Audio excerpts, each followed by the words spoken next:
నమస్తే. చదువుల గురించి మ్యాథ్సు, ఇంగ్లీషు ఇట్లాంటివి విషయం వచ్చినప్పుడు భయమైతది పిల్లలకు సాధారణంగా. కానీ కొత్త తరం పిల్లలకు ఆ భయాలు లేవు. చాలా షార్ప్ ఉన్నారు. ఒక విషయం చెప్పగానే వెంటనే నేర్చుకుంటారనే ఒక అభిప్రాయం చాలా మందిలో ఉన్నది. 90ల్లో నాటి పిల్లలకు ఆ తరానికి 80ల్లో ఉన్న వాళ్ళకైతే గనక ఆ మధ్యలో 30 ఏండ్ల కింద వచ్చిన సినిమా 'శివ'. బోటనీ క్లాస్ అంటే బోరు బోరు, హిస్టరీ క్లాస్ కన్నా రెస్ట్ మేలు. మరి ఇవాళ తెలంగాణలో ప్రభుత్వ ఉద్యోగం రావాలంటే గనక 150 మార్కుల పేపరు తెలంగాణ చరిత్ర, సంస్కృతి మీదనే ఉంది మరి. గ్రామీణ ప్రాంతాల నుంచి వస్తున్న పిల్లలకు ఎక్కువ అవగాహన ఉన్నది. ఎక్కువ జాబులు వారికొస్తున్నాయని ఒక ఆహ్, చర్చ ఉన్నది సమాజంలో. నిజంగానే గ్రామీణ ప్రాంతాలకెళ్ళి వస్తున్న వాళ్ళు, ఇప్పుడున్న ఈ కొత్త తరం పిల్లలు చరిత్ర, సంస్కృతి పట్ల అవగాహన కలిగి ఉన్నారా? లేకుంటే అవగాహన ఎట్లా కల్పిస్తున్నారు? ఇప్పటికీ గ్రామీణ ప్రాంతాలలో తమ చరిత్ర, సంస్కృతి పట్ల ఆసక్తి ఉన్నదా? ఈ విషయాల గురించే మాట్లాడదాం. మన దగ్గర గ్రూప్ 1, గ్రూప్ 2 సివిల్ సర్వీస్ ఈ శిక్షణ పరీక్ష రాసేందుకు సిద్ధమవుతున్న వారికి శిక్షణ ఇస్తున్నవారు, చరిత్రలో బహుశా తెలంగాణలో చరిత్ర బోధిస్తున్న వారిలో ఒకరు, ఇద్దరు తీసుకున్న కనుక ఆ ఒకరు సైదులు గారు నా దగ్గర ఉన్నారు. వారికి అకాడమీ కూడా ఉన్నది. గోల్కొండ అకాడమీ. అకాడమీ ద్వారా కొన్ని వేల మంది విద్యార్థులకు శిక్షణ ఇప్పటికీ ఇచ్చి ఉన్నారు. వారు ప్రస్తుతం ఇస్తూ ఉన్నారు. వారు ఉన్నారు. వారితో మాట్లాడు. సైదు గారు నమస్కారం. నమస్కారం సార్. మొదలు చరిత్ర అంటేనే జనాలకు సాధారణంగా ఉన్న అభిప్రాయం నిద్ర వస్తుంది, రాజులు రాణులు గందరగోళము అని ఉంటుంది కదా. మరి మీ క్లాసు గురించి నేను కొంత తెలుసుకున్నప్పుడు ఒక్కొక్కసారి 1000 నుంచి 2000 మంది ఉంటారట. ఉస్మానియా యూనివర్సిటీలో మీ క్లాస్ వినేందుకోసమే జనాలు వందల మంది వచ్చారని తెలిసింది నాకు. నిజమొక నాకు తెలియదు. మీ ప్రస్తావన వచ్చినప్పుడు తెలిసింది. మీరు చరిత్రను అంత ఆసక్తిగా ఎట్లా బోధిస్తున్నారు? ఒకటి రెండు ఉదాహరణలు చెప్పండి, మిగతా విషయాలకు వెళ్దాం. నమస్తే అండి అందరికీ. ఇప్పుడు వస్తున్నటువంటి ఈ తరం పిల్లలు ప్రధానంగా గ్రామీణ నేపథ్యంతో పాటుగా ఈ ఇంజనీరింగ్ బ్యాక్గ్రౌండ్ పిల్లలు కూడా ఎక్కువగా వస్తున్నారు. ఇంజనీరింగ్ పిల్లలకి ఈ హిస్టరీ పట్ల ప్రధానంగా ఇప్పుడున్నటువంటి కాలంలో హిస్టరీ అంటే ఏదో డేటా ట్రాన్స్ఫర్ లాగా, ఈ రాజు ఈ యుద్ధం చేశాడు ఇలా అని కాకుండా మన సబ్జెక్టుని వాళ్ళ జీవితంలో చూసినటువంటి అనుభవాలతోటి మేళవించి చెప్పినప్పుడు ఆ పిల్లలకి ఒక కొత్త ప్రపంచాన్ని చూపించినట్టు అవుతుంది. అన్ని క్లాసుల కంటే హిస్టరీ క్లాసులకే ఇప్పుడున్న తరం బాగా ఆసక్తి చూపుతున్నారు. మీరు ప్రారంభంలో అన్నట్టు ఒకప్పుడు హిస్టరీ క్లాసు కంటే రెస్ట్ మేలు కాదు, ఇప్పుడు రెస్ట్ కంటే హిస్టరీ క్లాసే మేలు అంటున్నారు. అవునా? అలా ఇప్పుడు కొత్త తరం పిల్లలకి అంటే ఆ చెప్పే విధానము వాళ్లకు తెలిసినటువంటి ప్రపంచంలోకి తీసుకెళ్ళి మనం చెప్పగలిగితే వాళ్ళు, ఇప్పుడు మీరు సినిమా చూస్తారు 2.5 గంటల్లో ఎన్నో క్యారెక్టర్లు ఉంటాయి. కానీ మనం మార్నింగ్ 9 క్లాస్ పెడితే 1 o'clock వరకు ఒక్కడే టీచర్ ఎంటర్టైన్ చేయాలి. అంతమంది పిల్లల్ని ఎంగేజ్ చేయాలి అంటే మన అనుభవాల ప్రపంచం చాలా ఎక్కువగా ఉండాలి. ఇప్పుడున్నటువంటి టీచర్లకి అంటే ఈ ఇంగ్లీష్ మీడియం టీచర్లు కానీ, ఈ పట్టణ కేంద్రం నుంచి వచ్చినటువంటి కొత్త తరం వాళ్ళకి ఆ అనుభవాల సారం తగ్గిపోయింది. మీరు ఇప్పుడు చూస్తుంటారు, మన గోరేటెంకన్నని కదిపితే ఆయన అనుభవాల పుట్ట ఎంత ఉంటుంది. కాబట్టి ఇప్పుడున్నటువంటి జెన్జీ పిల్లలకి ఆనాటి తరం ఉదాహరణలు చెప్పుకుంటూ ఉంటుంటే చిన్ననాడు నాయనమ్మ కథలు విన్నట్టుగా ఇప్పుడు కూడా వీళ్ళు ఈ కథలు వింటున్నారు, హిస్టరీ పట్ల ఆసక్తి చూపిస్తున్నారు. ఉదాహరణకి ఇప్పుడు మనము ఆ తెలంగాణ ఉద్యమంలో పెద్ద మనుషుల ఒప్పందం అంటే ఏమిటని చెప్పాలి. ఉదాహరణకి what is gentlemen agreement and simply 14 promises given by Seemandhra people to Telangana అని చెప్తే ఇప్పుడున్న బీటెక్ పిల్లలు ఇది ఏంది అంటారు. అట్లా కాకుండా మన నెహ్రూ గారు తెలంగాణని ఏమన్నాడంటే అమాయకపు అమ్మాయితో పోల్చాడు, ఆంధ్ర వాళ్ళని గడసరి అబ్బాయితో పోల్చాడు. ఇలా అబ్బాయే అమ్మాయికి 14 హామీలు ఇచ్చాడు. ఇలా అబ్బాయి అమ్మాయికి ఇవ్వడాన్ని మన కాలంలో ఏమంటారు, వరుడికి ఇస్తే వరకట్నం, కన్యకిస్తే కన్యాశుల్కం. అంటే పెద్ద మనుషుల ఒప్పందం అంటే ఏమీ లేదు, మన బుజ్జిని ఇష్టపడ్డాడు వాళ్ళ అబ్బాయి. అలా ఆంధ్ర ప్రాంతం వాళ్ళు తెలంగాణ ప్రాంతానికి ఇచ్చినటువంటి 14 హామీలనే కన్యాశుల్కం అంటారని చెప్పాలి. అప్పుడు వాడికి ఇంటికి వెళ్ళినప్పుడు కానీ ఎప్పుడైనా వాళ్ళ నాయనమ్మతో మాట్లాడుతుంటారు, నాయనమ్మ కన్యాశుల్కం అంటే ఏంటిది, నీకు వరకట్నమా కన్యాశుల్కమా అనేది అని వాడికి సబ్జెక్టు పట్ల ఇంట్రెస్ట్ వచ్చే అవకాశం ఉంటుంది. ఇలా మనం ఈ సబ్జెక్ట్ని సామాజిక ఆర్థిక కోణంలో మేళవించి చెప్తే వాళ్ళకి ఇంట్రెస్ట్గా అనిపిస్తుంటుంది. ఎట్లా సామాజిక ఆర్థిక కోణాలు ఎట్లా మేళవిస్తారు? ఉదాహరణకి ఇప్పుడు మనము పెద్ద మనుషుల ఒప్పందాన్ని తీసుకుంటే రెండవ హామీ ఏముంటుందంటే లిక్కర్ ప్రొహిబిషన్ అంటారు. లిక్కర్ ప్రొహిబిషన్ అంటే మద్యపాన నిషేధం అనే అంశం ఉంటుంది. ఇక్కడ మద్యపాన నిషేధం పైన ఎవరి అభిప్రాయం తీసుకోవాలంటే తెలంగాణ ప్రాంత లెజిస్లేటర్స్దే తీసుకోవాలి. ఇప్పుడు ఆంధ్రప్రదేశ్ ఏర్పడేటప్పుడు మద్యపానం అనేది సాధారణంగా తెలంగాణలో ఎలా ఉంటుందంటే వే ఆఫ్ లైఫ్, ఇది జీవన విధానం అంటారు, సాంఘిక జీవనం. ఇప్పుడు ఉదాహరణకి మన ఇంటి దగ్గరికి ఎవరైనా బంధువులు వస్తే అన్నం తిందురా అంటే ఏమంటారు, కొద్దిసేపు ఆగు అంటారు. ఎందుకు అలా ఆగు అంటారో ఏమో తెలియదు ఇప్పుడు కొత్తగా వచ్చిన పిల్లలకి. కానీ మన తెలంగాణ ప్రాంతంలో మన మద్యపానం అనేటటువంటిది కొంత కలిసి సాంప్రదాయము మన జీవన విధానంలో భాగంగా ఉంటుంది. ఇందుకోసమే మన వాళ్ళు పెద్ద మనుషుల ఒప్పందంలో మద్యపాన నిషేధంపై తుది నిర్ణయం ఎవరు తీసుకోవాలంటే తెలంగాణలో తీసుకోవాలని చెప్తారు. మన కుటుంబంలో ఇది ఒక సాంప్రదాయంగా కానీ లేకపోతే గౌరవ సూచకంగా కానీ మర్యాదపూర్వకంగా కానీ ఇచ్చేది తప్ప ఇదేదో చెడిపోయి పూర్తి స్థాయిలో రోడ్డు మీద పడుకునేంత అయితే ఉండదు. ఇలా మన కుటుంబ వ్యవహారాలని కలిపే విధంగా ఉంటుంది ఈ వ్యవహారం అనేది అన్నమాట. చరిత్ర మీద బోధించేటప్పుడు మీరు అంటే తెలంగాణ హిస్టరీతో పాటు ప్రపంచ చరిత్ర, ఇండియా భారతీయ చరిత్ర మొత్తం. అవునండి, ఇట్లా వరల్డ్ హిస్టరీ ఉంటుంది, ఇండియన్ హిస్టరీ ఉంటుంది, ఏపీ హిస్టరీ, తెలంగాణ హిస్టరీ, మనకి శాతవాహనుల నుంచి అసబ్జాయిల వరకు ఉంటుంది. అలాగే ఇక్కడ బూర్గుల రామకృష్ణారావు నుంచి లాస్ట్ సీఎం కిరణ్ కుమార్ రెడ్డి వరకు ఉంటుంది. మనకి భారతదేశ చరిత్రలో చూసుకున్నట్లయితే భారతదేశ చరిత్రలో కూడా యాన్సెంట్ అంటే మౌర్యుల కాలం నుంచి ఉంటుంది. ఇలా యాన్సెంట్లోనేమో హిందూ భారతదేశ చరిత్ర అంటారు, మధ్యయుగాల్లోనేమో ముస్లిం భారతదేశ చరిత్ర అంటారు, ఆధునికానికి వచ్చేసరికి బ్రిటిష్ వాళ్ళు వస్తారు, క్రిస్టియన్ చరిత్ర అంటారు. ఇలా హిస్టరీని ఆనాటి సమకాలీన సామాజిక అంశాలతో బోధిస్తూ అందరూ ఇక్కడికి వచ్చినాక ఇది ఒక విశ్వనగరంగా మనం ప్రపంచానికి ఒక రోల్ మోడల్గా ఎలా ఇచ్చామనేది చెప్తుంటారు. కానీ మీరు ప్రస్తావన వచ్చింది కాబట్టి అశోక చక్రవర్తి అన్నారు కాబట్టి సార్, ఈ కుల వ్యవస్థ చరిత్రలో తీసుకున్నప్పుడు ఎక్కడి నుంచి దీని ఆనవాళ్ళు బలంగా కనబడుతున్నాయి అంటే మనకి సింధు నాగరికత కాలం నాటికైతే ఇంకా కుల వ్యవస్థ ఏర్పడలేదు. మనకి తర్వాత వచ్చినటువంటి తొలివేద కాలంలో కూడా కుల వ్యవస్థ ఏమి ఉండదు. కానీ తర్వాత మనకి మలివేద కాలంకి వచ్చేసరికి సమాజంలో మనకి చాతుర్వర్ణ వ్యవస్థ స్థిరపడిపోయి బ్రాహ్మణ, క్షత్రియ, వైశ్య, శూద్ర అనేటటువంటిది. ఆ తర్వాత గుప్తుల కాలానికి వచ్చేసరికి ఇక వీళ్ళు ఈ కులం అనేటటువంటి వ్యవస్థ ఇంకా స్థిరపడిపోయింది. సింధు నాగరికత కాలంలో అయితే ఎవరిష్టం వచ్చిన వృత్తి వాళ్ళు చేసుకోవచ్చు.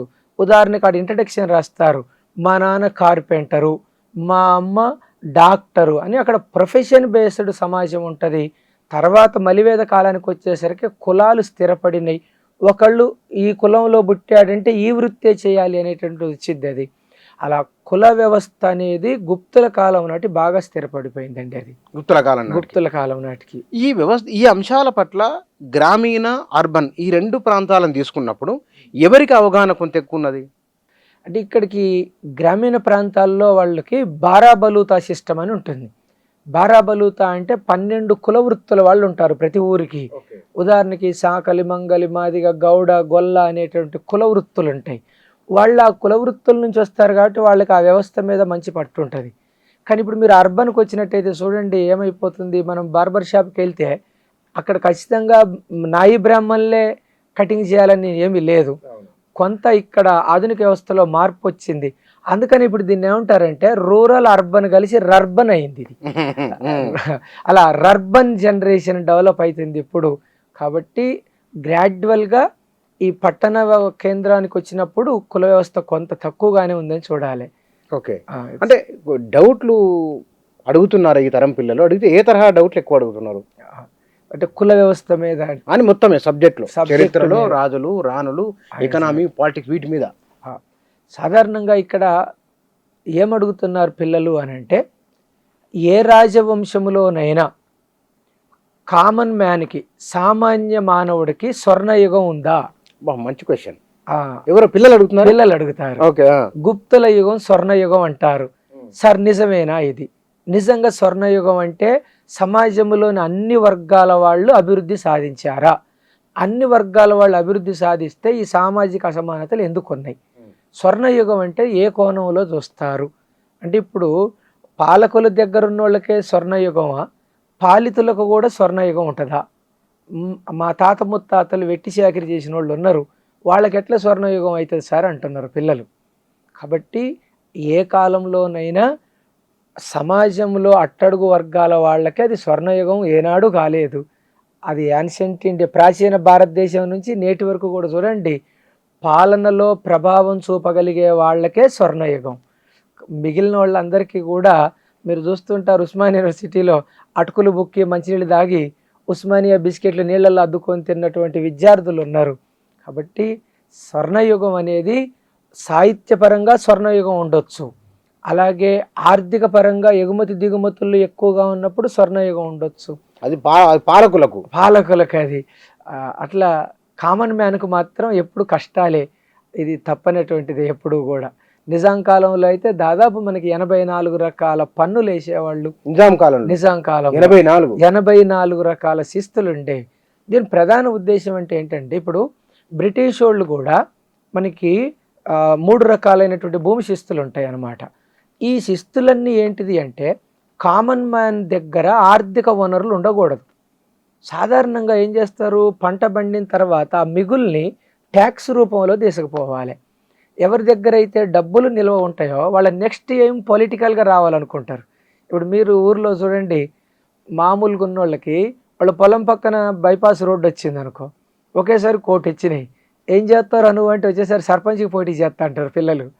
అంటే ఎప్పుడైతే ఒక వ్యక్తికి ఆర్థిక స్థిరత్వం వస్తుందో రాజకీయ అధికారానికి ప్రయత్నిస్తారనేది పాలకుల అభిప్రాయం. అందుకోసం చరిత్రలో కామన్ మ్యాన్ కాడ ఎప్పుడూ కూడా డబ్బులు ఉంచారు వాళ్ళు భూమి శిస్తు రూపాలను ఆర్థిక రూపంలోనూ ఎక్స్ప్లైటేషన్ చేస్తూనే ఉంటుంటారు. అందుకని వాళ్ళకి ఎప్పుడు స్వర్ణయుగం రాదది. అట్లా ఇప్పుడు మనకి దాదాబాయి నౌరోజీ గారు చెప్తారనమాట, ఏమని భారతదేశ సంపద బ్రిటిష్కి ఎట్లా తరలించిపోతుంది అని పిల్లలకు అర్థం చేయాలన్నమాట. మనకి స్పాంజ్ ఉంటుంది కదా, దూది, భారతదేశ సంపదను దూదితో పోల్చితే గంగా నదిలో ముంచి థేమ్స్ నదిలో పిండుకుంటారని చెప్తారు. అంటే ఈ సంపద అక్కడికి పోతుంది అని చెప్తారు. అట్లా ఇక్కడ కూడా వలస పాలనలో ఎవరైనా సరే, రాజులు పాలకులు ఎవరున్నా సరే, ఆటగాళ్ళు మారుతున్నారు కానీ ఆట నియమాలు మారట్లేదు. ఆ నియమాలు, ఆ బౌండరీ అలాగే ఉంటుంది, ఎప్పుడైనా అలాగే ఉంటుంది. అంటే నేను చరిత్రను చూస్తున్నాను కాబట్టి ఆనాటి ప్రాచీన కాలం నుంచి నేటి ఆధునిక కాలం వరకు కూడా ఏదో ఒక రకంగా ఆట నియమాలు మార్చట్లేదు, ఆటగాళ్లే మారుతున్నారు. కాబట్టి అలా మార్చాలి. ఇక్కడ అశోక చక్రవర్తి నుంచి 7వ నిజాం వరకు దయగలవారు, ప్రజల అభివృద్ధిని ఎంతో కొంత కాంక్షించే వారు కూడా ఉంటారు, ఎంత సొంత స్వలాభం ఉన్నా సరే. అలాంటి రాజులు ఉన్నారా? తప్పకుండా కొద్దిగా పైన ప్రజా సంక్షేమం కోసం ఉండాలి తప్పకుండా.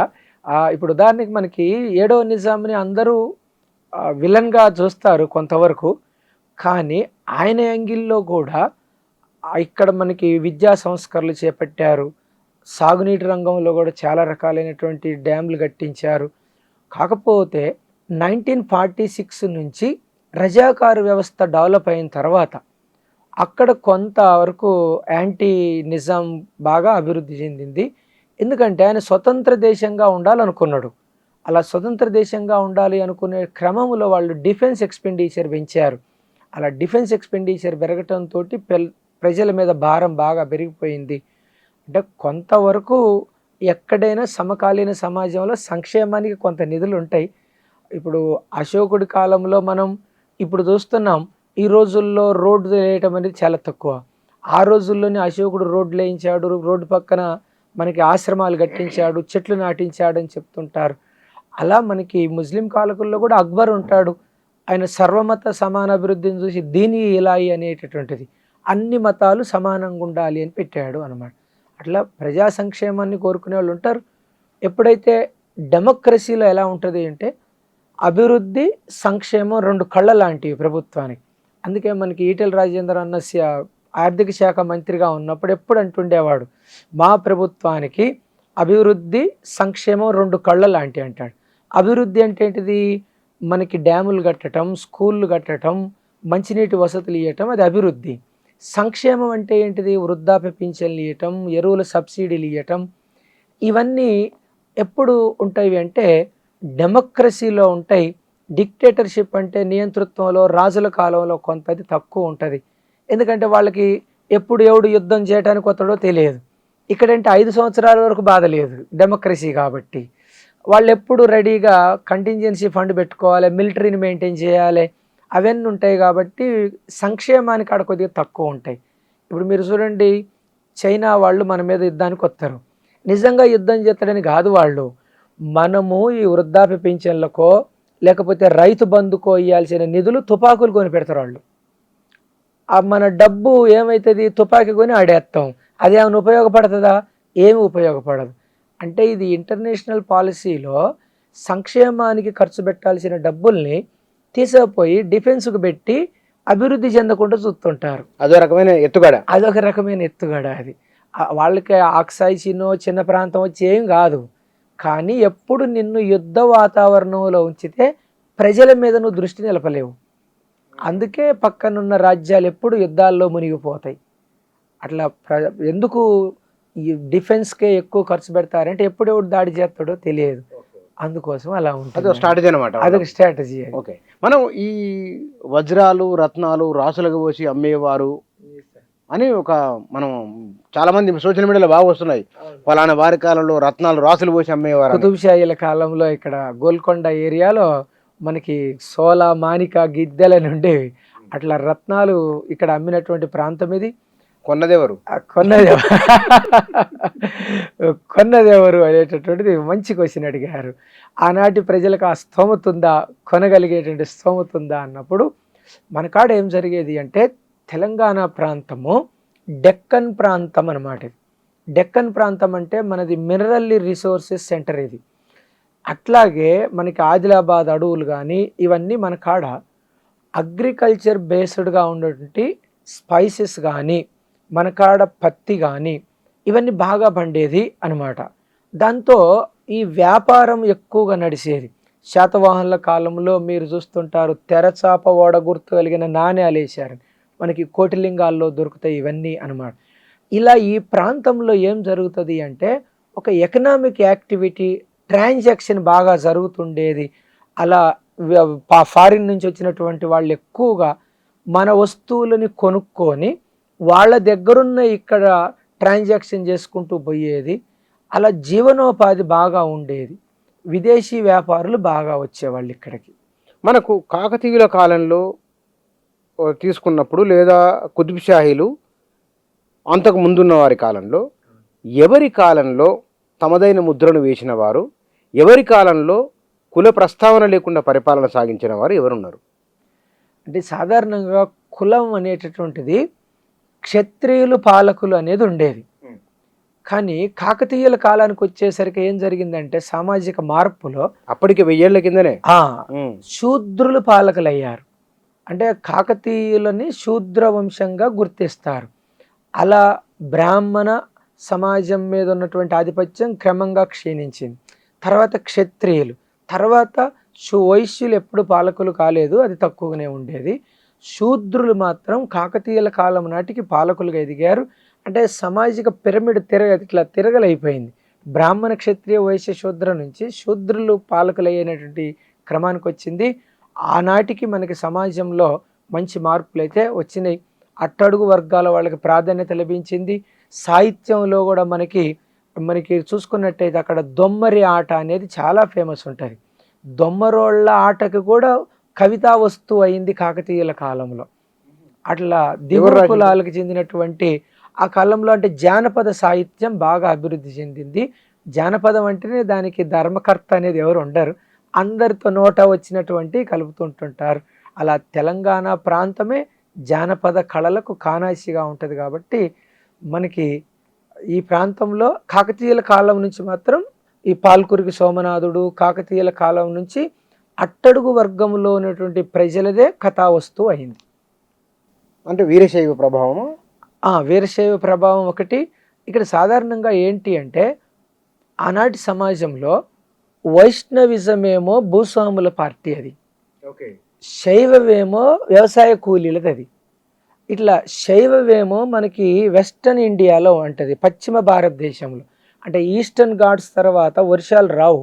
ఈ సౌరాష్ట్ర, కచ్, విదర్భ, తెలంగాణ ఈ ప్రాంతం అంతా అంత భూస్వాములు ఉండరు.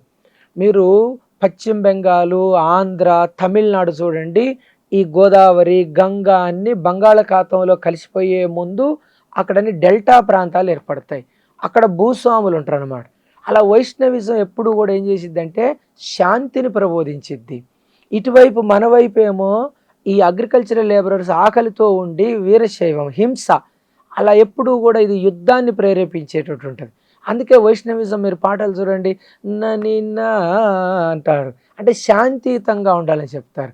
అదే ఇటువైపు చూడండి మనకు ఎట్టుంటుందో, డప్పు, డోలకి, గజ్జలు, ఇట్లా నాలుక గుచ్చుకుంటారు, చెవులు కోసుకుంటారు, హింస ఎక్కువగా ఉంటుంది ఇటువైపు. అందుకే ఇక్కడ ఉండేటువంటి మతంలో కానీ జానపదంలో కానీ జజ్జన్ కజన్ అంటూ జనం పాట పాడుదాం అంటారు. ఈడ డప్పు, డోలకి, కంజర్ ఉంటేనే ఇటువైపు మతం ఉంటుంది. అలా మనకి భూస్వాములు, వ్యవసాయ కూలీలు మధ్య ఘర్షణే ఆనాటి ఈ వీరశైవము, వీర వైష్ణవ గొడవలు అనేవి. ఆనాటి రాజులు కానీ పాలకులు కానీ ఆ సమాజాన్ని అట్లా చూడాలి మనం, ఏదో మతంగా గానే చూడకూడదు. వాళ్ళ ఎకనామిక్ యాంగిల్ని కూడా జోడించి చూడాలి అక్కడ. కానీ ఇక్కడ మీరు ప్రస్తావన తీసుకొచ్చారు కాబట్టి తెలంగాణలో ప్రజలకు ఈ భజన అనేది, తర్వాత ఎదుటివారి మనసులో సహానుభూతిని, వారి కళ్ళల్లో మనం సానుభూతిని చూడడం, ప్రేమ, ఆప్యాయత అనేది, బోలాతనం అనేది, ఇవి ఎట్లా వచ్చినాయి? కారణం ఏమిటి? దీని నేపథ్యం ఏమిటి?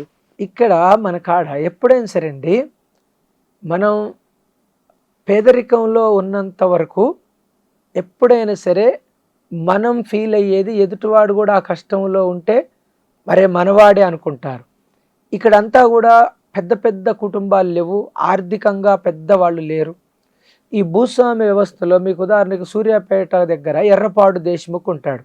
1,50,000 ఎకరాల భూమి ఆయనకి ఎంత ఉంది? ఒక్కడి కాడనే 1,50,000 ఎకరాలు ఉంటే ఆ ప్రాంతం వాళ్ళందరూ కూలి వెళ్ళే.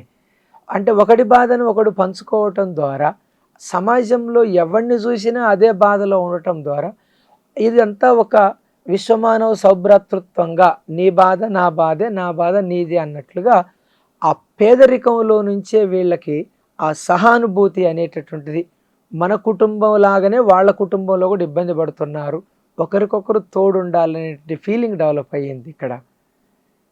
అంటే మనిషికి సహానుభూతి ఉండాలనే దాంతో అది వచ్చింది అని అంటారు. కానీ తెలంగాణలో భక్తి భావన కూడా చాలా ఎక్కువ ఉన్నది. కారణం ఏమిటి? అంటే ఇక్కడ మనకి సాధారణంగా ఈ యక్షగానం, బుర్ర కథ, శారద కథలు ఇవన్నీ కూడా తెలంగాణ ప్రాంతంలో ఏం చెప్తుంటవి అంటే పరోపకార ధర్మాన్ని బోధిస్తుంటాయి బాగా. ఈ పరోపకార ధర్మంలో భాగంగా ఏం చేస్తుంటారు వీళ్ళందరూ కూడా, ఒక మనిషికి ఇంకొక మనిషి సహాయం ఉండాలి. ఈ సహాయం అంటే ఇప్పుడు ఏంటిది, మనం భక్తి అంటే ఏంటిది, మనము నరుడికి సేవ చేయటమే దేవుడుగా భావిస్తారు. అందుకోసమే మనం భక్తి రూపంలో దేవుడిని ఎక్కడ చూస్తారు, తోటి మానవుడిలోనే చూస్తారు. అందుకే వాళ్ళకి భక్తి అంటే మనిషికి సాయం చేయటమే అనేటువంటి భావమే ఎక్కువగా ఉంటుంది. ప్రధానంగా ఇక్కడ పేదరికమే ఈ భక్తికి కానీ లేకపోతే సహానుభూతికి కానీ కారణం. ఈ పేదరికమే వాళ్ళకి ఆ అనుభూతిని ఇచ్చింది అనుకుంటున్నాం అండి. పేదరికమే బాగా, వెట్టి చాకిరి, పేదరికం ఇవే ఆ భావాన్ని కలిగించి ఉంటాయి. మధ్యయుగాల్లో వచ్చిన భక్తి ఉద్యమం, ఆ భక్తి ఉద్యమం అనంతర ప్రభావం తెలంగాణ పైన ఎట్లా ఉన్నది? మధ్యయుగాల్లో మీరు చూసుకున్నట్లయితే అసలు భక్తి ఉద్యమం అంటే ఏం లేదు, రిఫార్మర్ అన్నమాట. అంటే సంస్కరణం. దేనికి సంస్కరణ అంటే ఆనాటికి ఉన్నటువంటి సమాజంలోని లోపాలని సవరించటం. మీరు ఉదాహరణకి ఇప్పుడు ప్రాచీన భారతదేశం చూసుకోండి, వేదకాలంలో ఏం జరిగింది అంటే మతం అనేది కామన్ మ్యాన్కి దూరం అయిపోయింది. అంటే ఏం చేశారు వాళ్ళు, యజ్ఞయాగాలు, నెయ్యి బొయ్యాలే, పశుబలి జంతుబలి ఇవ్వాలి. దీంతో పేదలు మతానికి దూరం అయిపోయారు. అప్పుడు బుద్ధుడు వర్ధమానుడు వచ్చి ఏం చేసిండు, యజ్ఞం అవసరం లేదు, యాగం అవసరం లేదు, జస్ట్ మీరు జ్ఞానాన్ని సముపార్జించండి అన్నాడు. అది ప్రాచీన భారతదేశంలో వచ్చినటువంటి సంస్కరణ. అదే బుద్ధిజం, జైనిజం. సేమ్ మళ్ళీ ఇక్కడ కూడా మనకి మధ్యయుగాల భారతదేశానికి వచ్చేసరికి ఏమైంది, మతం ప్రాధాన్యత బాగా పెరిగిపోయి ఇస్లాం ఎంటర్ అయింది ఇక్కడికి భారతదేశంలో. ఈ ఇస్లాం ఎంటర్ కావటంతో మన మతంలో ఉన్న లోపాలు అర్థమైనాయి. అందుకోసమే ఆది శంకరాచార్య లాంటి వాళ్ళు మనం పక్క మతాన్ని కూడా ప్రేరణగా తీసుకొని మన మతాల్లో ఉన్నటువంటి లోపాలని సరిదిద్దుకుంటూ మన కాడ మంచి ఏముందో ప్రమోట్ చేసుకోవాలని చెప్పి అలా ఇస్లాం మత ప్రభావంతో మధ్యయుగంలో మన హిందూ మతంలోని లోపాలు ఏమున్నాయో సరిదిద్దుకోవడానికి అవకాశం వచ్చింది. అలా మధ్యయుగ భారతదేశ ప్రభావము ఆధునిక భారతదేశంలోకి వచ్చేసరికి క్రిస్టియన్ మతం వచ్చింది.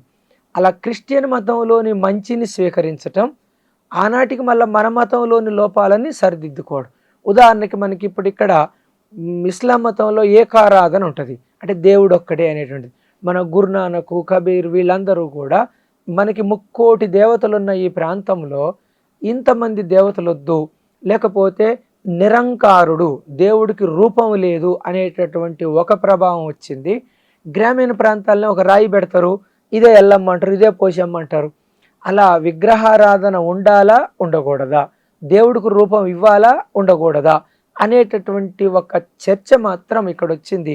జానపదులు మాత్రం తప్పకుండా ఒక రాయిని పెట్టి పసుపు కుంకుమ పెట్టి విగ్రహారాధన చేస్తారు. మన ఎల్లమ్మను చూడండి, ఎల్లమ్మ అంటే ఏంటిది, ఎల్లలు కాపాడే దేవత. తెలంగాణలో పోషమ్మ అంటారు, పోషమ్మ అంటే ఏంటిది, తెలంగాణలో సిరి సంపదలనిచ్చే దేవత.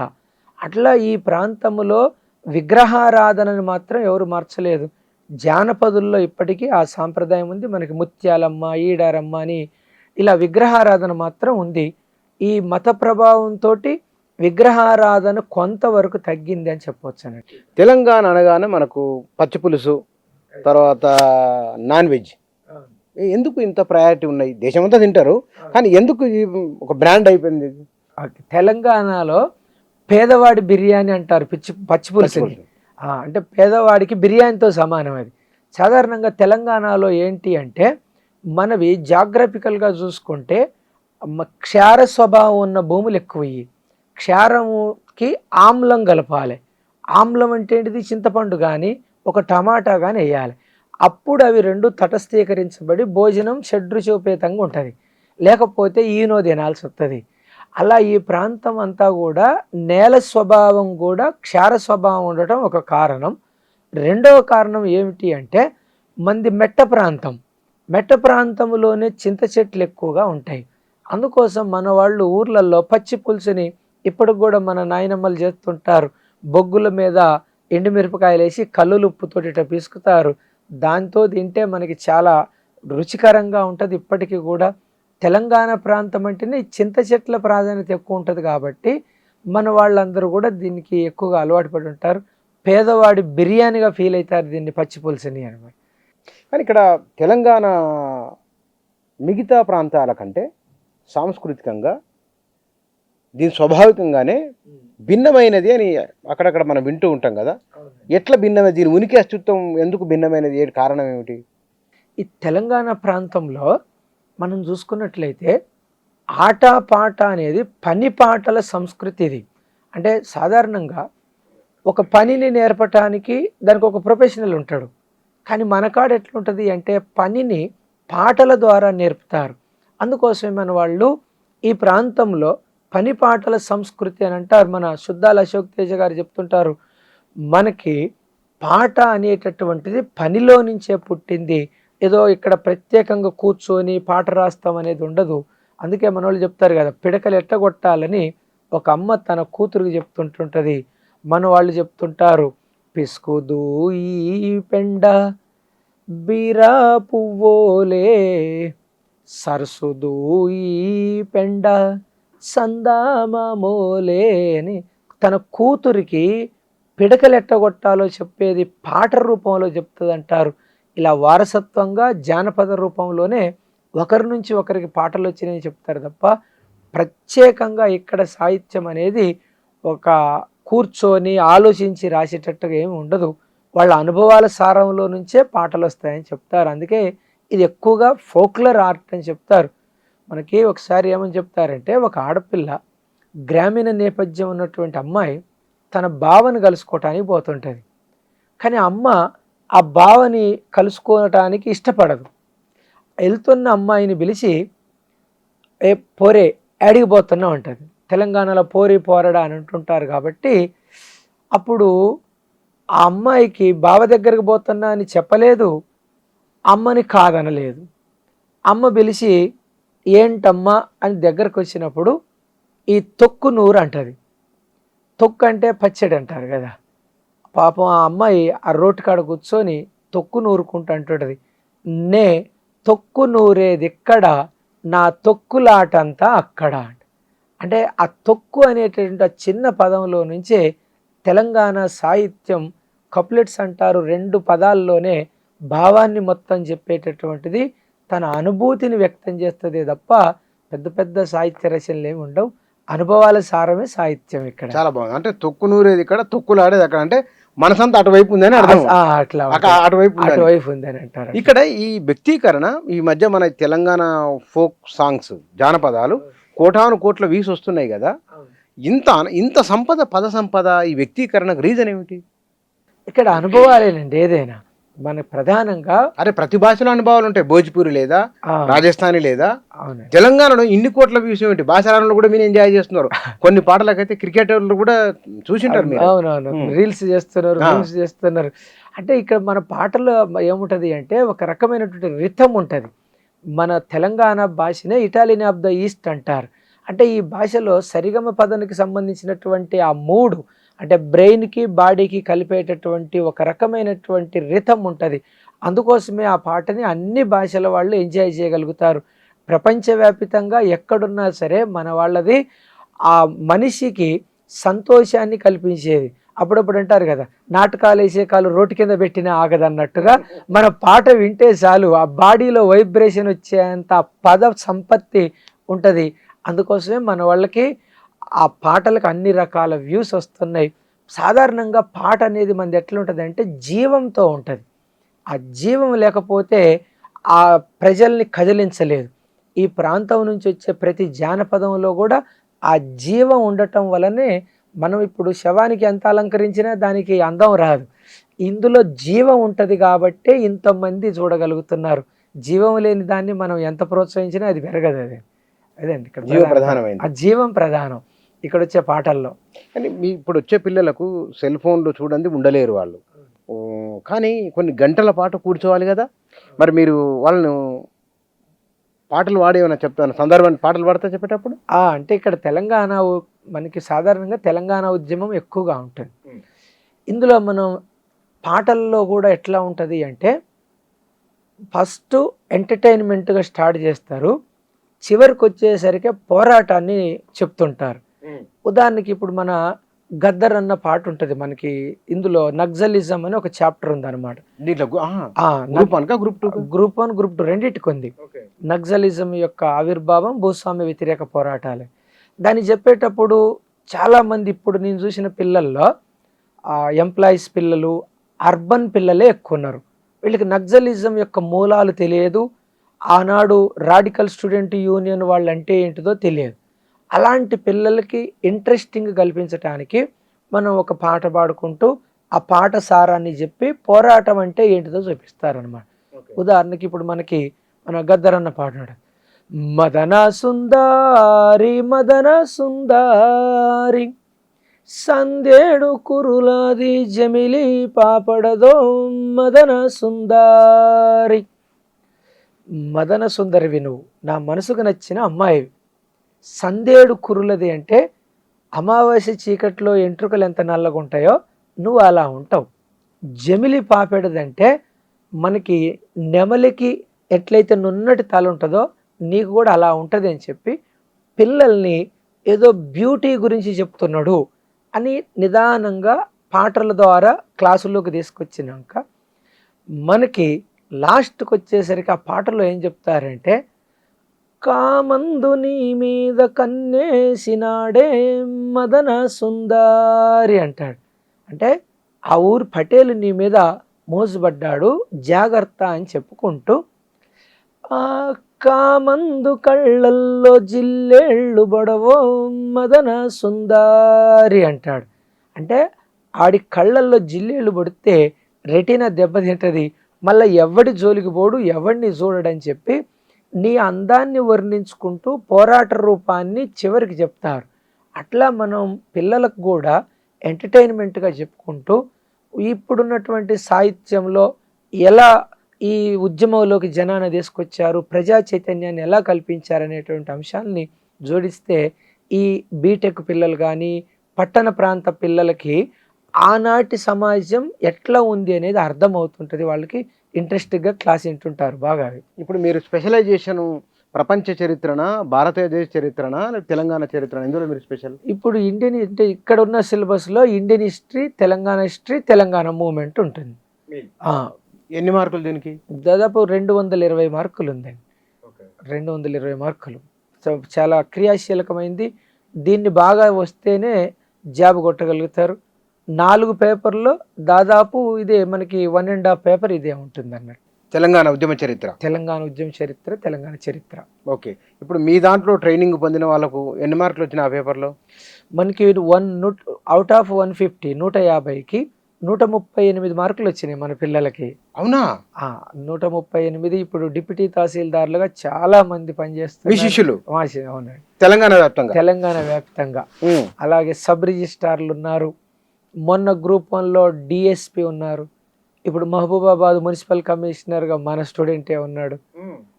అట్లా మొన్న గ్రూప్ 1 గ్రూప్ 2లో దాదాపు మన స్టూడెంట్ ఎవరో ఒకరు తప్పకుండా ఏదో ఒక మండలంలో అయితే ఉంటారు ఇప్పుడైతే. ఇప్పుడు మీ దగ్గర శిక్షణ పొందిన వారిలో ఎంతమంది గవర్నమెంట్ జాబ్లు వచ్చినాయి? అంటే ఇప్పుడు నేను 2016 నుంచి చెప్తున్నాను. దాదాపు ఇప్పుడు 10వ సంవత్సరం, దశాబ్ద కాలం. ఈ దశాబ్ద కాలంలో 2 గ్రూప్ 2లు అయినాయి. ఈ 2 గ్రూప్ 2లలో దాదాపుగా ఒక 1000 మంది గ్రూప్ 2 ఆఫీసర్లు ఉంటారు మన పిల్లలు. 1000 మంది ఉంటారు ఈజీగా. అలాగే మొన్న గ్రూప్ 1 560 పోస్టులలో ఒక 200 మంది గ్రూప్ 1 ఆఫీసర్లు మన స్టూడెంట్స్ ఉంటారు. 200 మంది మినిమం ఉంటారు. ఏదో ఒక రకంగా తెలంగాణ మూమెంట్ని చదివి నా క్లాసులు ఆన్లైన్లోను ఆఫ్లైన్లోను విన్న వాళ్ళే 100% విన్న వాళ్ళే ఉంటారు. ఓకే. మరి మీరేం చదువుకున్నారు? మాది గ్రామీణ నేపథ్యం. మాది పాత నల్గొండ జిల్లా, రావినారాయణ రెడ్డి అధ్యక్షత వహించిన అష్టమాంధ్ర మహాసభ జరిగిన చిలుకూరు గడ్డ నాది. నల్గొండ జిల్లా చిలుకూరు. అంతా గ్రామీణ నేపథ్యం.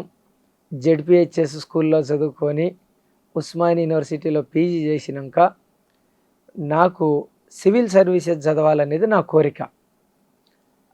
అప్పుడు నల్గొండ జిల్లాకి నీలం సహాని గారు కలెక్టర్గా ఉండే.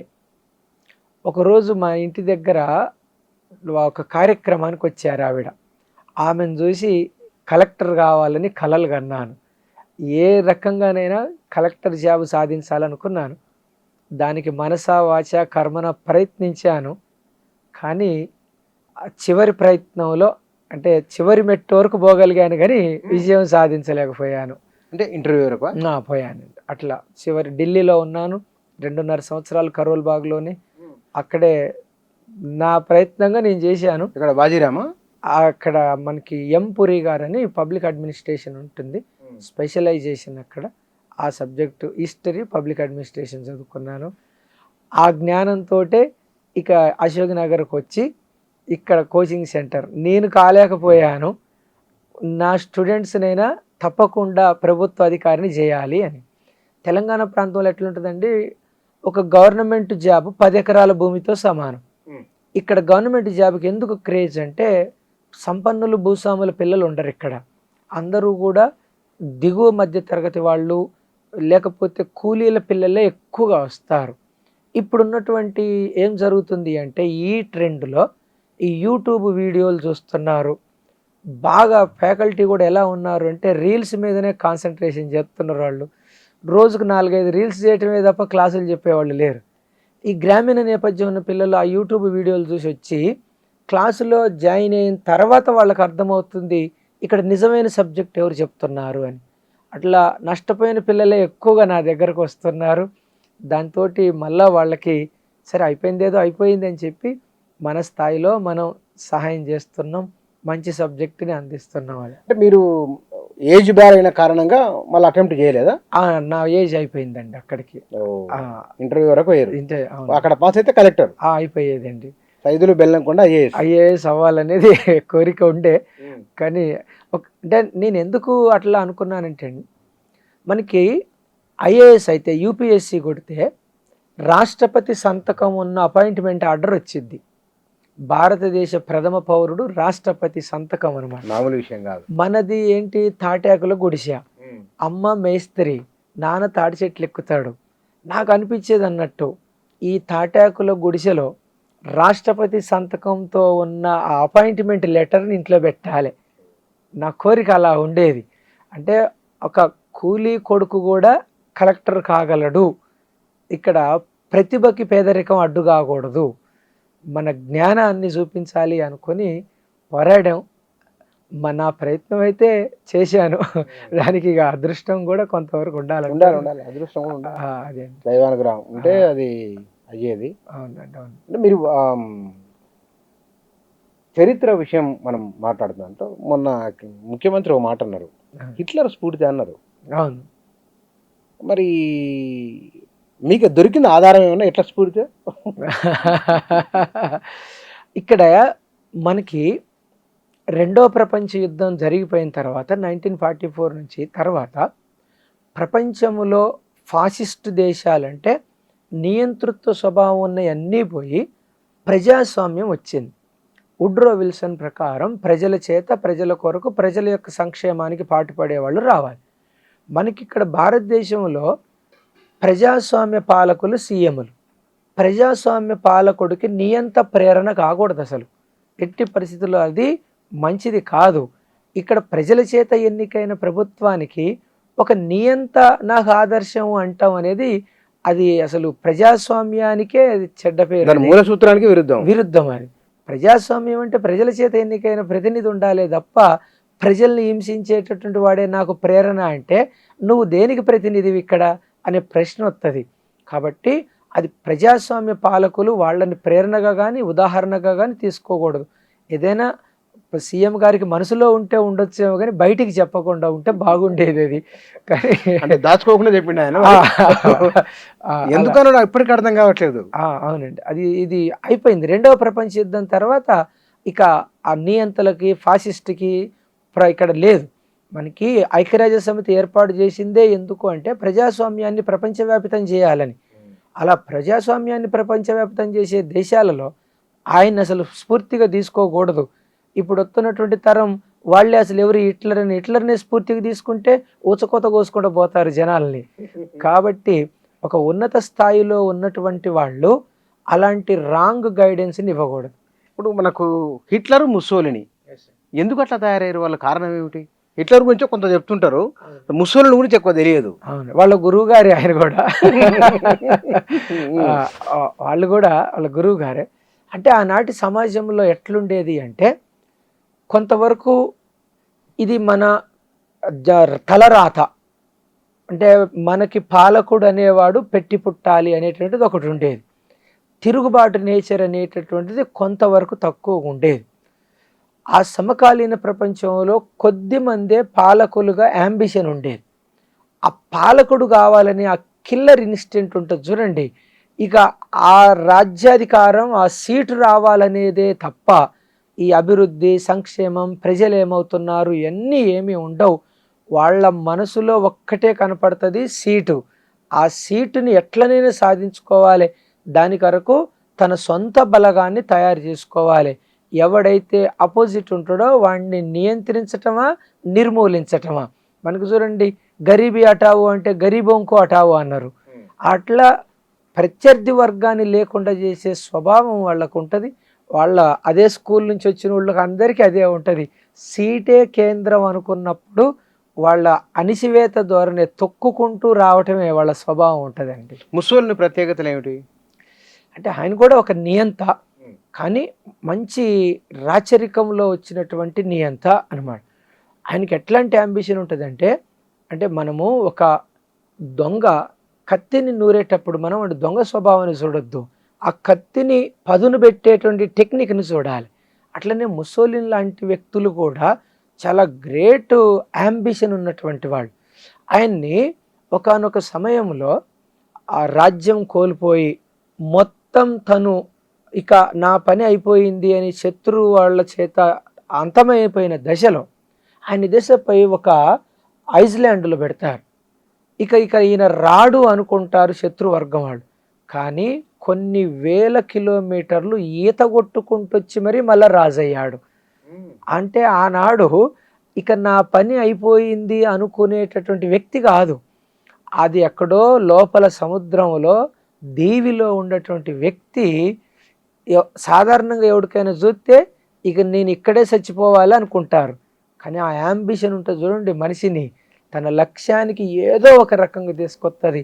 అంత గొప్ప వ్యక్తి తను. అంటే పర్సనాలిటీగా ఒక లక్ష్యాన్ని సాధించాలనుకున్నప్పుడు అననుకూల పరిస్థితుల్లో కూడా ఎదుగుతాడు. అలాంటి గొప్ప వ్యక్తి ముస్సోలిన్. ఇప్పుడు మనకి రావూరి భరద్వాజ్ గారిది పాకుడు రాళ్ళు అనేటువంటి నవల ఉంటుంది. దాని ముందు మాటలో ఒక ఇమేజ్ ఉంటుంది, మీరు ఎప్పుడన్నా చూడండి. అన్ని అనుకూలతలు ఉన్న ఒక చెట్టు ఉంటుంది, దానికి మంచి మట్టి వేస్తారు, నీళ్లు పోస్తారు, గాలి వెలుతురు ఎండ తగులుతుంది. అది ఎదగటం పెద్ద గొప్ప కాదు. మనకి రావూరి భరద్వాజ్ గారు ఏం చెప్తారు, ఎండిపోయిన రాతి గోడల్లో నుంచి చీల్చుకొని వస్తున్న వృక్షం అంటే నాకు ఇష్టం అంటాడు. అంటే అసలు ఆడ ఎదగటానికి అవకాశమే లేని చోట ఆ రాతి గోడలో మట్టి కూడా ఉండదు, ఆ బొక్క రంధ్రాల్లో నుంచి ఎదుగుతున్నటువంటి వ్యక్తుల్లో ముస్సోలిన్ లాంటి అలాంటి ఎదుగుదల సవ్యంగా ఉండాలి, అపసవ్యంగా ఉండకూడదు. వీళ్ళు అపసవ్యంగా ఉన్నారు, ప్రమాదకరంగా ఉన్నారు. అవునండి. అంటే వాళ్ళ లక్ష్యం అంతా కూడా ఎదగాలి, అంతే. అలా ఉంటుంది. ఇప్పుడు పిల్లలకు చిన్న చిన్న విషయాలకే వాళ్ళు నర్వస్ అవుతారు. ఎవరైనా సరే ఇట్లా అయిపోయింది ఏమిటి అనుకున్న దానికి అని ఫీల్ అవుతుంటారు కదా. అలాంటి వాళ్ళకు మీరు చరిత్రలో హిట్లర్ ముస్సోలిని వదిలేయండి, అనుకూలంగా సానుకూలంగా ఉన్నవారు, దయార్థ ప్రేమ కలిగిన వారు ఉంటారు కదా, ఏ ఉదాహరణలు ఇచ్చి వాళ్ళు మోటివేట్ చేస్తారు మీరు? ఇప్పుడు సాధారణంగా మనం క్లాస్కి వచ్చే పిల్లలందరూ కూడా అడ్మినిస్ట్రేటర్ కావాలని వస్తారు, ఆఫీసర్ కావాలని వస్తారు. కాబట్టి వాళ్ళకి సంబంధించినటువంటి ఆఫీసర్నే మనం రోల్ మోడల్గా చూపిస్తాం. ఎవరికైనా 365 రోజులు 24 గంటలు విజయం రాదు. మనదైన ఒక్కరోజు వస్తే చాలు, చరిత్ర లిఖించిపోతారు. అట్లా అడ్మినిస్ట్రేషన్లో మనకి షేర్షా సూరి అని ఉంటాడు, మిడివల్ ఇండియాలో మధ్యయుగాల భారతదేశ చరిత్రలో. ఆయన మొత్తంలో ఉన్నది 5 సంవత్సరాలే. 5 ఏళ్ళే అంటే ఈ ఎలక్షన్ నుంచి ఆ ఎలక్షన్ వరకు అనుకోవచ్చు. అంతే. 5 ఇయర్స్లోనే ఆనాడు గ్రాండ్ ట్రంక్ రోడ్డుని పెషావర్ నుంచి కలకత్తా వరకు నిర్మించాడు. ఈ ప్రొక్లైన్లు డోజర్లు ఏమి లేని రోజుల్లోనే అంతటి గొప్ప వ్యక్తి. ఇంకా వీళ్ళకన్నా ఒక్కసారి ఎన్నికలు జరిగితే 5 సంవత్సరాల వరకు బాధ లేదు. కానీ ఆ రోజుల్లో ఎవడు యుద్ధం చేస్తాడో తెలియదు. ఇప్పుడు మనం ఒక్కొక్కరు 30 సంవత్సరాలు 20 సంవత్సరాలు పాలకులు ఉంటారు, కానీ వాళ్ళు చేసేది ఏమి ఉండదు. కానీ తనున్న 5 సంవత్సరాల కాలంలోనే నేషనల్ హైవే లాంటి గ్రాండ్ ట్రంక్ రోడ్డు నిర్మించాడు. అది ఇటుకలతో చేసింది అదేనా? మనకి అలా చరిత్రలో మనం కూడా వెయిట్ చేయాలి. మనదైన రోజు వచ్చినప్పుడు మన ఆలోచనలన్నింటినీ మనం అక్కడ చూపించిపోవాలి. ఇట్లా ఒక బ్రాండ్ వేసిపోవాలి. జనమందరిలో మనం ఎవరో తెలిసి ఉండాలి. ఘనచరితలు గల కొందరి పక్కన మన పేరు ఉండాలి, మనకు ఒక పేజీ ఉండాలి. అలా చెప్పి మోటివేషన్ చేసినప్పుడు ఓకే గతం గతహ మళ్ళా రీస్టార్ట్ చేద్దాం అని అనుకుంటుంటారు పిల్లలు. మీరు గమనించిన వాళ్ళల్లో అత్యంత పేదరికం నుంచి ఏ ఆధారం లేని వాళ్ళు ఇప్పటికి ఉన్నారు. అవునారండి. అలాంటి పిల్లలు వచ్చి విజయం సాధించిన వాళ్ళు ఒకటి రెండు ఏమైనా ఉన్నాయా? తప్పకు అలా అసలు మామూలుగా కాదండి. మనకి ఒక పిల్లాడు పేరు కాదు కానీ మనకి ఆ పాప ఒక అమ్మాయి ఉంది, నిజామాబాద్ నుంచి మనకు వచ్చారు. వాళ్ళ అమ్మగారు దర్జీ టైలరింగ్ చేసుకుంటూ ఆ వచ్చే కొద్ది ఇన్కమ్ తోటి అమ్మాయిని చదివిస్తుండేది. కానీ ఇక్కడికి వచ్చిన తర్వాత ఈ హాస్టల్ ఫీజులు, ఇక్కడ పుస్తకాలు కొనలేక మరలా వెళ్ళిపోతుండే. ఒకరోజు నా దగ్గరకు వచ్చి, సార్ మా అమ్మ ఇంటికి రమ్మంటుంది, ఇక నేను నిన్ను చదివించలేనంటుంది, నాకేం చేయాలో అర్థం కావట్లేదు సార్ అని ఆ పాప ఏడుస్తుంటే, ఆ పాపకి కొద్దిమంది నీకు ఉండాల్సిన హాస్టల్ ఫీజులు మేము ఇస్తామమ్మా, నువ్వు చదువుకోమని చెప్తే ఆ అమ్మాయి డిప్యూటీ తహసీల్దార్ కొట్టిందండి. అంటే ఆ ప్రేరణ వాళ్ళకి తప్పకుండా ఉంటుంది. కేవలం జస్ట్ వాళ్ళ అమ్మ టైలరింగ్ చేసి వచ్చే కొద్దిపాటి పైసలతోటి అమ్మ ఇక్కడ అశోక్ నగర్లో ఉండి డిప్యూటీ తహసీల్దార్ జాబ్ కొట్టింది. ఇప్పుడు ఆ అమ్మాయి ఎంతో మందికి సాయం చేస్తుంది. అమ్మాయి యొక్క రోల్ మోడల్ ఇప్పుడు. ఆ అమ్మాయిని చూసి చాలామంది ఇప్పుడు అశోక్ నగర్కి వచ్చి చదువుకుంటున్నారు.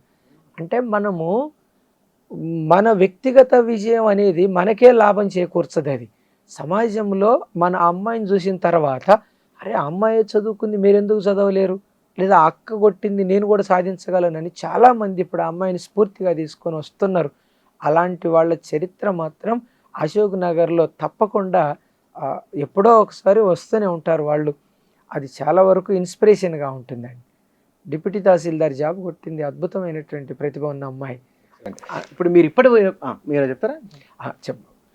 ఇప్పటి వరకు మీరు ఎంతమంది పిల్లలకు మీరు ముఖాముఖి క్లాసులు చెప్పి ఉండవచ్చు ఈ 10 ఏళ్ల కాలంలో? ఈ 10 ఏళ్ల కాలంలో నేను దాదాపుగా 1,00,000 మంది పిల్లలకి నేను ప్రత్యక్షంగా పరోక్షంగా ఈ చరిత్ర తెలంగాణ ఉద్యమం అని చెప్పాను. 1,00,000 మంది ఉంటారండి. ఈ తెలంగాణలో దాదాపు ప్రతి గ్రామంలో నా విద్యార్థి ఉంటాడు. ఏదో ఒక సందర్భంలో ఈ 10 ఏళ్ల కాలంలో నా పాట విన్నటువంటి వాళ్ళు. అలాగే ఒకసారి ఏం జరిగిందంటే, కాకినాడలో ఎస్ఐ కానిస్టేబుల్ పిల్లలు కూడా ప్రిపేర్ అవుతున్నారు. వాళ్ళకు కూడా తెలంగాణ ఉద్యమం చెప్పాలి, కానీ అది కాకినాడ, ఆంధ్రాకు పోయి చెప్పాలి. తెలంగాణ ఉద్యమం ఎలా చెప్పాలి? మొత్తం ఆంధ్ర వాళ్ళు చేసినటువంటి అన్యాయాల పరంపరే ఉంటుంది ఇక్కడ. ఉదాహరణకి ఇప్పుడు వాళ్ళకి నేను ఎట్లా కన్విన్స్ చేయాలని అర్థం కాలేదు. ఆ రోజు క్లాసులో 580 మంది కూర్చున్నారు. ఆఫ్లైన్ క్లాస్ అది కాకినాడలో. వాళ్ళకి నేను ఏం చెప్పాలి, ఎట్లా చెప్పాలి అని ప్రారంభించినప్పుడు, మీకు కాసు బ్రహ్మానందరెడ్డి తెలుసా అన్నాను. తెలుసు అన్నారు. ఏ ప్రాంతం ఇతంది అన్నారు. సీమాంధ్ర ప్రాంతం అన్నారు. జీవో నెంబర్ 36 తెలుసా మీకు అన్నాం. తెలియదు సార్ అన్నారు. జీవో నెంబర్ 36 అంటే 22,000 మంది ఆంధ్ర ఉద్యోగుల్ని తెలంగాణ నుంచి వెనుకకు పంపించే ప్రభుత్వ ఉత్తర్వే జీవో నెంబర్ 36. ఇది సీమాంధ్ర సీఎం అయిన కాసు బ్రహ్మానందరెడ్డే ఇచ్చాడని. అదేంది మా సీఎంఏ మా వాళ్ళని ఎందుకు వెనక్కి పంపాడు? అట్లా వాళ్ళకి మనం చెప్పేదాన్ని కన్విన్సింగ్గా చెప్పుకుంటూ వాళ్ళతో కూడా తెలంగాణకి ఇంత అన్యాయం జరిగిందా అని చివరికి అనిపించగలిగాం. అంటే మనం కన్వే చేసే విధానం. ఇక్కడ ఈ భూమి మీద there is no absolute right, absolute wrong. 100% ఉండదు, 100 అబద్ధం ఉండదు. Majority how we convey the audience, అదే మనం ఇక్కడ చూడగలిగేది.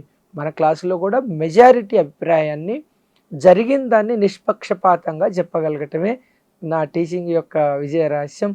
పిల్లలందరూ కూడా చాలా సంతోషంగా తమకు సమకాలీన ప్రపంచాన్ని చూసుకుంటుంటారు. ఉదాహరణకి మనకి ఇప్పుడు చూడండి, విద్యారంగం గురించి వస్తుంది. చిన్నప్పుడు విద్యారంగం గురించి చెప్పినప్పుడు సాయంత్రం రాగానే పిల్లలు టైర్ తీసుకొని ఆట ఆడుకుంటూ పోతారు. 2 కిలోమీటర్లు ఉరుకుతారు, చెమట బట్టి శ్వాసక్రియ ఇట్లా మొసొత్తుంటుంది. అలా గాలి పీల్చుకున్నప్పుడు ఆక్సిజన్ బాగా బ్రెయిన్కి అందుతుంది. అప్పుడు వచ్చి హోంవర్క్ చేస్తే షార్ప్ ఉంటుంది బ్రెయిన్. మంచిగా హోంవర్క్ అయిపోయి అమ్మ ఎల్లిపాయ కారం నెయ్యి అయితే తిని పడుకున్నారు. ఇప్పుడున్నటువంటి పిల్లలు ఎట్టున్నారు, సాయంత్రం రాగానే కార్న్ ఫ్లేక్స్ అని మిల్క్ అని ఇంత పెట్టి ఫుల్గా తింటే వాడు బొర్ర పెట్టి కూర్చుంటాడు తప్ప మనం పీల్చుకున్న ఆక్సిజను జీర్ణక్రియ కిందికి పోద్ది కానీ వాడికి బ్రెయిన్కు పోదు. అందుకోసమే మితాహారం అంటే సాత్విక ఆహారం అంటే తొందరగా అరిగేది పెట్టాలి. ఎగ్జామ్స్ ముందు పిల్లలకు కూడా ఎక్కువగా మటన్ చికెన్ అనేది 24 గంటలు పట్టిద్ది అది అరగటానికి. అలాంటి ఎక్కువ సంక్లిష్ట పదార్థాలు కాకుండా తొందరగా డైజెస్ట్ అయ్యేవి తింటే ఆక్సిజన్ కిందికి పోయేది ఆగిపోయి పైకి పోతుంది, వాడు చదువుకోగలుగుతాడు. మీరు చూడండి, బాగా తిన్నప్పుడు మనకి ఆక్సిజన్ అంతా కిందికి వెళ్ళిపోయి నిద్ర వస్తుంటుంది. ఇలా బండిలో పెట్రోల్ అయిపోతే గుడుగుడు అని ఎట్టంటుందో, ఎక్కువ తిన్నప్పుడు కూడా ఆక్సిజన్ బ్రెయిన్కి అందక మనకి నిద్ర వస్తుంటుంది. అందుకోసమే పిల్లలకి చెప్తాం మనం, తొందరగా అరిగిపోయేలాగా ఉండాలి. ఎక్కువ సేపు అరగటానికి ఇబ్బంది పడకుండా ఉండే ఆహారాన్ని తినాలి. అందుకే సాత్విక భోజనం అనేది చాలా ఇంపార్టెంట్ కాంపిటేటివ్కి ప్రిపేర్ అయ్యేటువంటి విద్యార్థులకి అన్నమాట. చరిత్ర ఎందుకు చదవాలి? చరిత్ర ఎందుకు చదవాలి అంటే, మనం చూడండి, ఏదైనా సరే గతం ఆధారంగా భవిష్యత్తును నిర్మించాలంటే వర్తమానములో దానికి కృషి చేయాలి. చరిత్ర అంటేనే కలెక్షన్ ఆఫ్ ది పాస్ట్. మన తాత ఎట్ట బతికిండు, మన నాయన ఎట్ట బతికిండు, నువ్వెట్ట బతుకుతావు, రేపు నీ పిల్లలు ఎట్ట బతకాలి, ఇదే చరిత్ర. అందుకోసమే మనం గతం ఘనమైందా, ఇంకా పేదరికంలోనే ఉన్నాం. ఇప్పుడు పెండ పురుగు చూడండి, పెండలో పుట్టి పెండలో పెరిగి పెండలోనే చచ్చిపోద్ది. అది అట్లా కాకూడదు. మన తాత తరము నుంచి మన తరానికి మార్పు రావాలి, సామాజిక ఉన్నతి చెందాలి మనం. అందుకోసమే ప్రతి ఒక్కళ్ళు కూడా వాళ్ళ కుటుంబ చరిత్ర తెలుసుకోవాలి, అలాగే మన రాజకీయ చరిత్ర తెలుసుకోవాలి, సామాజిక చరిత్ర తెలుసుకోవాలి. గతం ఆధారంగానే భవిష్యత్తును నిర్మించగలుగుతాం. గతం తెలియనోడికి ఇప్పుడు ఏం చేయాలో అర్థం కాదు. అంటే ఒక రోడ్ మ్యాప్ తెలియదు. గతం తెలిస్తేనే వర్తమానాన్ని నిర్మించగలుగుతారు. అందుకోసం చూడండి, మీరు చరిత్రలో అంటే పాలకుల్లో ఎక్కువ మంది చరిత్ర తెలుసుకున్న వాళ్ళే ఉంటారు. ఆ చరిత్ర నిర్మాణం మీదనే భవిష్యత్తు పునాదులు నిర్మించబడతాయి తప్ప చరిత్ర తెలియని వాడికి అప్పుడప్పుడు అంటారు చూడండి, చరిత్రహీనుడా అంటారు. చరిత్రహీనుడు అంటే నీకేం తెలియదు, నీకేం చేయాలో అర్థం కాదు. అందుకే ప్రతి పార్టీకి కూడా ఒక హిస్టోరియన్ ఉంటాడు. ఆ హిస్టోరియన్ చెప్తుంటాడు, ఇగో మీ తాత నెహ్రూ గారు ఏం చేశారు, మీ ఇందిరమ్మ ఏం చేసింది అని అట్లా చెప్తారు. జనసంఘ్ పార్టీ ఏం చేసింది, భారతీయ జనతా పార్టీ ఏం చేసింది. అలా ప్రతి పార్టీకి ఒక హిస్టోరియన్ ఉంటాడు. ప్రతి కులానికి కూడా కుల చరిత్ర చెప్తారు. తెలంగాణలో మనకి ఆశ్రిత కులాల వాళ్ళు ఉంటారు. ఆశ్రిత కులాల్లో మనకి ఈ పిచ్చికుంట్ల కళాకారులు ఉంటారు. ఆ నేపథ్యంతో వచ్చినటువంటి వాళ్ళు రెడ్డి, వెలమ, అలాగే యాదవులకు సంబంధించినటువంటి కుల చరిత్రలు చెప్తుంటారు. వీళ్ళు కూడా ఒక రకంగా చరిత్రకారులే అన్నమాట. ఇలాంటి వాళ్ళు మొత్తం చరిత్రలో మనం ఆధునిక చరిత్రలో కొంచెం వెనక్కి కనుక మధ్యయుగాల తర్వాత ప్రాచీన చరిత్రలో ప్రజల కోసం పనిచేసిన ఒకనొక చక్రవర్తి అయినా ప్రజాభిప్రాయానికి భిన్నంగా లేదా ప్రజలను పట్టించుకొని, ఇప్పుడు నీరు అంటాం కదా ఫిడేల్ వాయించిండని, భారతదేశ చరిత్రలో మహాద్భుతమైన చక్రవర్తి ఎవరు, రాజు ఎవరు? మనకి అశోకుణ్ణి మన వాళ్ళందరూ కూడా ధర్మపాలకుడు, అహింసనికి హింస వద్దు, యుద్ధం వద్దు అని ఆ రోజుల్లోనే యుద్ధాన్ని ఆపేసినటువంటి గొప్ప చక్రవర్తుల్లో అశోకుని చెప్తారు. ఇంకా మనకి పురాణాలలోకి పోతే గుడ్ అడ్మినిస్ట్రేటర్ అంటే ఇప్పటికీ కూడా మంచి పాలకుడు అంటే రామరాజ్యం అంటారు. రామరాజ్యం అంటే ఏంటిది అంటే సీతని అనుమానించినటువంటి వ్యక్తిని, ఇప్పుడు మనకి చెప్తారు కదా, సీత ఏమన్నా పతివ్రత, ఆమె కూడా రావణాసురుడి దగ్గర ఉంది కదా అని ఒక వ్యక్తి అంటాడు. మనం ఇక్కడ కులం పేరు చెప్పుకోకూడదు కాబట్టి అట్లా అంటాడు. సాధారణంగా ఆయన రాజు రాణిని విమర్శించిన తీసుకొచ్చి ఉరిశిక్ష చేయొచ్చు, కానీ ఆయన అలా అనలేదు.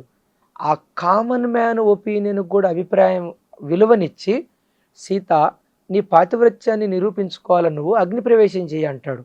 అంటే ఒక కామన్ మ్యాన్ అభిప్రాయానికి కూడా విలువనిచ్చినటువంటి రామరాజ్యాన్నే గుడ్ గవర్నెన్స్ అంటారు, ఇప్పుడు సుపరిపాలన. అట్లా చరిత్రలో చూసుకుంటే రాముడిని గుడ్ గవర్నెన్స్కి బెస్ట్ ఎగ్జాంపుల్గా చెప్తారు, అశోకుడిని శాంతి పాలనకి మంచిగా చెప్తారు, అక్బర్నేమో మత సామరస్యానికి మంచి పరిపాలకుడుగా చెప్తుంటారు. ఇవి ఆనాటికి ఉన్నటువంటి ముగ్గురు, రామరాజ్యం కానీ, అశోకుడు కానీ, అలాగే మనకి ఇక్కడ వచ్చినటువంటి అక్బర్ని. కాకతీయ రాజులలో రుద్రమదేవికి ఆ రోజుల్లో ఎట్లా అవకాశం వచ్చింది? మహిళల కోసం ఉండడమే తక్కువ కదా, ఎట్లా అంత పెద్ద సగం భారతదేశాన్ని ఎట్లా పరిపాలించగలిగింది ఆవిడ?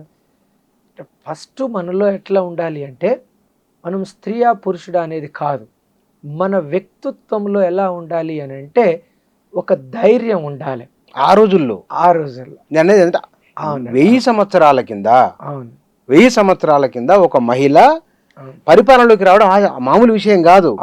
ఎన్నో కట్టుబాట్లు. ఎట్లా రాగలిగింది? గణపతి దేవుడు ఎట్లా ఏం చేసిండు అనేది ఈనాటికి కూడా సమాజంలో ఏమంటారంటే గడప దాటిన ఆడపిల్ల గజ్జి కుక్క అనేటువంటి ఒక చిన్న చూపు ఉంటుంది. కానీ ఆ రోజుల్లోనే వాళ్ళ నాన్నగారు అంతటి గొప్ప ధైర్యం చేయటం, సాహసం చేయటం అనేది నిజంగా సాహసోపేతమైనటువంటి నిర్ణయమే.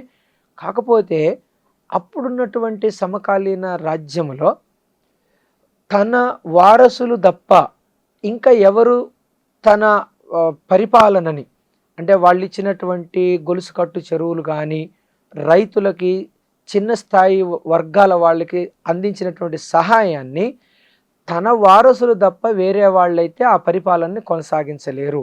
కాబట్టి తన వారసుడిగా అమ్మాయినే తీసుకొచ్చుకుంటేనే అభివృద్ధి, సంక్షేమం సాధ్యపడతాయి.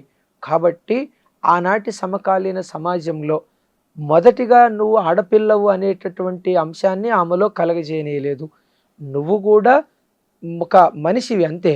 ఇక్కడ లింగభేదం అనేది లేకోకుండా తనలో కూడా పరిపాలనా సామర్థ్యాన్ని, దక్షతని నూరిపోసి నువ్వు సాధించగలవు అనేటువంటి ఒక నమ్మకాన్ని చెప్పగలగాలి. అందుకోసం ఆమె కూడా పరిపాలించగలిగింది. ఫస్ట్ ఏంటి అంటే ఈ లింగ భేదం అనేది ఉండకూడదు మనిషిలో. అందుకోసమే చేయగలిగింది. చివరిగా భారతదేశ చరిత్ర, తెలంగాణ చరిత్ర, ఇది ఈ తరం పిల్లలు ఎందుకు నేర్చుకోవాలి? వాళ్ళను మీరు సూచన, సలహా ఏమిటి?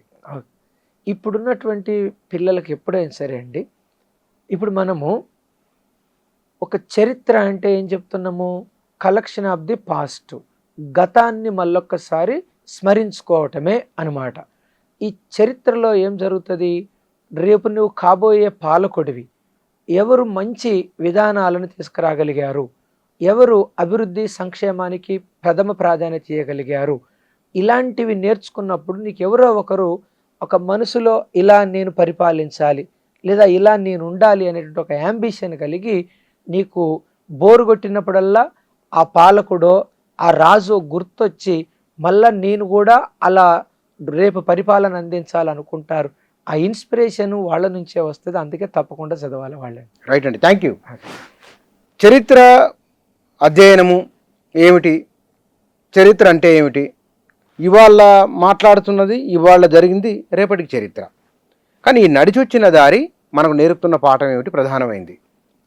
రెండవది, ఇవాళ ఉద్యోగాల కోసం ప్రయత్నం చేస్తున్న వాళ్ళు చరిత్ర చదవడం మాకు కష్టమవుతున్నది, గుర్తు ఉండట్లేదు అనుకునే వారికి వాటిని ఎట్లా చదవాలి, ఎట్లా గుర్తుంచుకోవాలి, ఎట్లా ఎక్కువ మార్కులు తెచ్చుకోవాలి అనే అంశాలకు సంబంధించి, రెండు చరిత్రలో ఉన్న గొప్పతనం ఏమిటో కూడా, ఇవన్నీ అంశాలకు సంబంధించిన వారి అభిప్రాయాలు, వారి అనుభవం ద్వారా చెప్పిన విషయాలు ఇవి. Thank you.